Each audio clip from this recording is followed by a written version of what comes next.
चाहिए कि पूरे विश्व में, मैं दोबारा कहता हूँ, पूरे विश्व में केवल 4 या 5 ऐसी संस्थाएं हैं जो कार्डियो, डायबिटीज़ और रीनल को इंटीग्रेट करती हैं। रॉयल कॉलेज ऑफ लंदन की एक संस्था है, एक अमेरिका की संस्था है और एक मिडिल ईस्ट में ऐसी संस्था है। इसके बाद हमारे नॉलेज में हम लोग बनारस की एक ऐसी संस्था हैं जो इंडिया में पहली ऐसी संस्था है विगत 13 सालों से जो कार्डियो, डायबिटीज़, रीनल पे काम कर रही है। जो विश्व की दूसरी संस्था हैं जो कार्डियो, डायबिटीज़, रीनल पे काम करती हैं, अत्यधिक उनकी उम्र 7 से 8 साल पहले।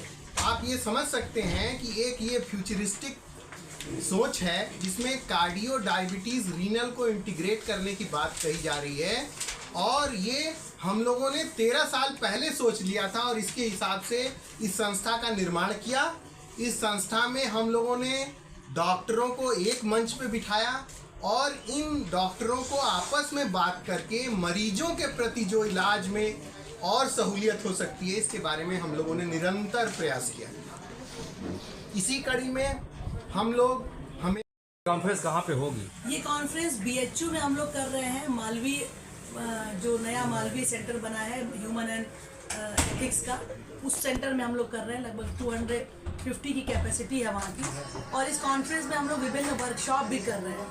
वर्कशॉप भी ऐसी कर रहे हैं जिसमें कि शहर के अगर डॉक्टर्स या बाहर के भी जो डॉक्टर हैं पेरीफेरी के वो आए, इसमें इन्वॉल्व हो तो उनको बहुत कुछ सीखने को मिलेगा। जैसे हम लोग एंडोस्कोपी की वर्कशॉप कर रहे हैं, इकोकार्डियोग्राफी की, ABG की, ECG की, वेंटिलेटर की, और हम लोग एक टाइप 1 डायबिटीज़ पे वर्कशॉप कर रहे हैं। मैं आपको बता दूं कि टाइप 1 डायबिटीज़ की वर्कशॉप में इस देश के जो प्रमुख लोग जो टाइप 1 डायबिटीज़ पे काम करते हैं वो लोग आएंगे और वो बताएंगे कि कैसे बच्चों में, टाइप 1 डायबिटीज़ के बच्चों में किस तरीके से इलाज किया जाए, किस तरीके से माँ बाप अवेयर हों कि उन बच्चों को कम से कम तकलीफ हो और वो लंबे समय तक टाइप 1 डायबिटीज़ में सेहतमंद रह सके और अपना ध्यान रख सके, कोई मेडिकल इमरजेंसी ना हो। इस तरीके की हम लोग कॉन्फ्रेंस में टॉपिक को हम लोग ने इंक्लूड किया है ताकि लोगों को, जनता को इसका फ़ायदा मिले। डॉक्टर साहब,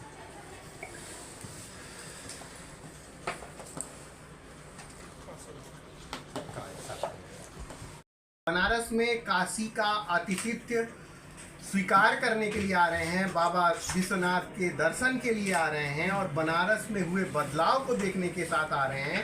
साथ ही साथ ये हमारे कॉन्फ्रेंस के इन फैकल्टीज़ का आपस में इंटरेक्शन के लिए भी आ रहे हैं।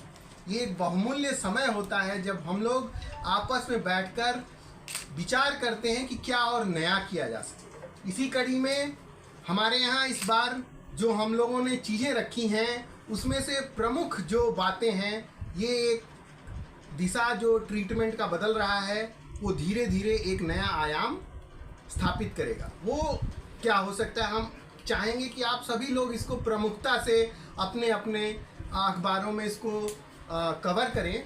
सारी